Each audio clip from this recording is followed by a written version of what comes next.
미국 유력 언론사조차 두창의의 지지율은 회복이 어렵고 사실상 끝났다고 평가하고 있습니다. 즐거운 소식 보고드립니다. 미국 외교 전문지 디플로맷은 아직 임기가 2년 반 남은 윤석열 대통령이 지지율 하락을 겪고 있다며 여러 쟁점에 대한 독선적 접근 때문에 지지율 회복은 어려워 보인다고 분석했습니다. 디플로맷은 갤럽 여론조사를 보면 윤 대통령의 국정 지지율은 지난 2022년 6월 부정평가보다 낮아진 뒤 한 번도 회복하지 못했고 최근엔 20%를 기록하고 있다고 소개했습니다. 또 지지율 하락 이후로 의정 갈등, 최상병 특검법 등으로 대표되는 야당과의 소모적 갈등, 남북관계 관리 실패, 언론 탄압 등을 꼽았습니다. 디플로맷은 한국에서 임기 끝까지 여소야대 국회를 벗어나지 못하는 대통령은 윤 대통령이 처음이라며 정책과 접근 방식을 바꾸지 않으면 선거 공약 이행에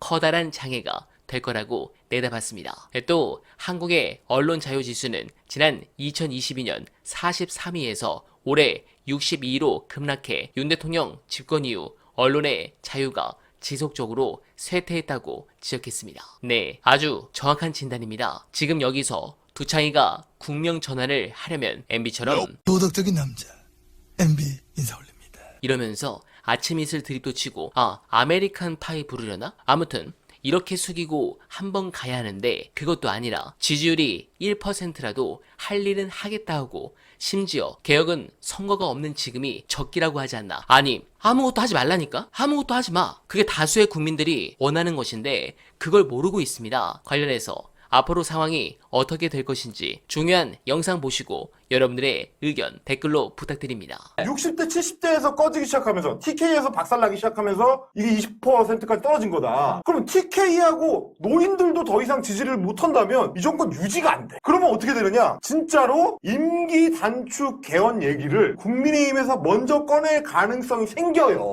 보수 괴멸이 되느니 생겨. 우리가 먼저 여기서라도 끊고 반성하는 모습 보여주자. 어쩔 수 없는 거야. 아니 왜냐면 자기네는 이제 지방선거를 해야 돼요. 지방선거를 이겨야 내가 다음에 국회를 한 번 더 할 거 아니야. 그렇지. 근데 지방선거에 이 꼬라지 보면 조직이 다 무너져요. 박살 날 거란가. 네. 그럼 어떻게 하겠느냐? 너 탈당이라 일단. 대통령 탈당. 네. 이제 이 대한민국 여당이 없어집니다. 야당밖에 안 남아. 네.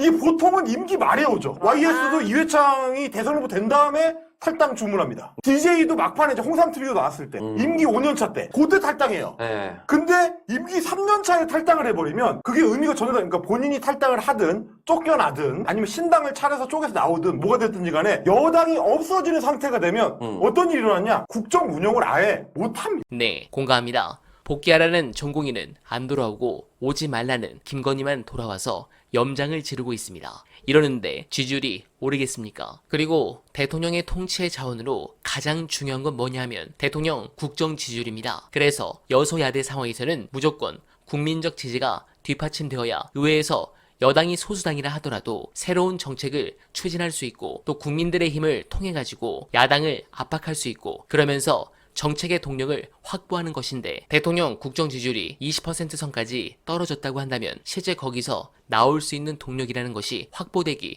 어려운 상황이라 볼 수 있습니다. 이 정도 되면 사실은 여권 내에서도 뭔가 다른 목소리가 용산을 향해서 나올 수 있는 수치라고 분석해 볼 수 있겠습니다. 그러면 당연 특검법 표결에도 영향을 줄 것인데 추석이 끝나고 여러분들께서 활짝 웃으실 소식들이 쏟아지길 간절하게 기원하며 어나바는 오늘도 최선을 다하겠습니다. 여러분 고맙습니다.